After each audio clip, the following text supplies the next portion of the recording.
Προφυλάξου και μην ελέγχεις κανέναν, για κανένα πράγμα. Η αγάπη δε θυμώνει, μήτε ελέγχει κανέναν με πάθος.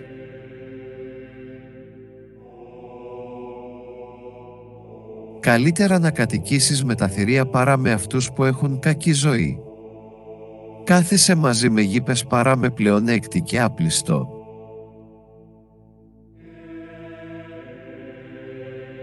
Μην παραδώσεις άλλον εκείνο που δεν έμαθες στην πράξη.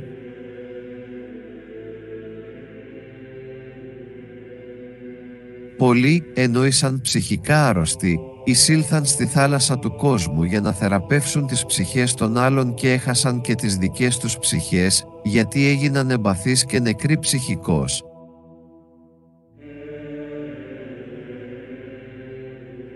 Από την πολυλογία συγχύζεται και ο πιο λογικός νους.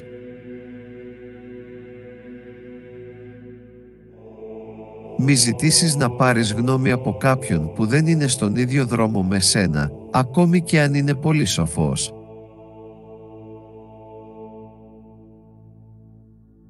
Καθώς η σκιά ακολουθεί το σώμα, έτσι και το έλεος ακολουθεί την ταπεινοφροσύνη.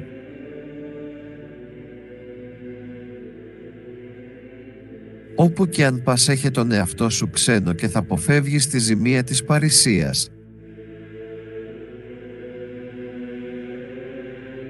Όποιος νικάει στον πόλεμο των αισθήσεων, μοιάζει με εκείνον που κλείνει τις θύρες της πόλεως και πολεμάει μόνον τους εσωτερικούς εχθρούς.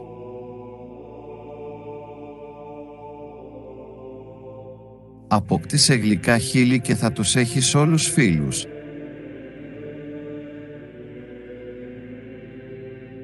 Ευλόγα πάντοτε και μη καταράσε. Διότι η ευλογία γεννά ευλογία και η κατηγορία κατηγορία. Λάλησε σαν μαθητευόμενος και όχι σαν διδάσκαλος. Σε κάθε πράγμα νόμιζε ότι έχεις ανάγκη διδαχής και θα βρεθείς σοφός η όλη σου τη ζωή.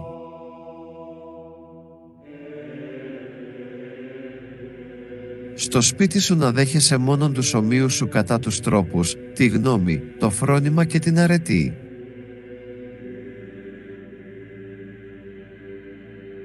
Ο ελεήμων είναι ιατρός της ψυχής του, διότι διώχνει από μέσα του το σκοτάδι των παθών, όπως συμβαίνει με τον δυνατό άνεμο.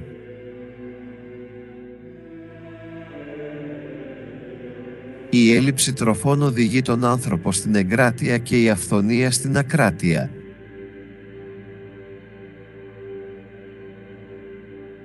Όποιος υποφέρει με χαρά την αδικία, αυτός έχει παρηγοριά από το Θεό.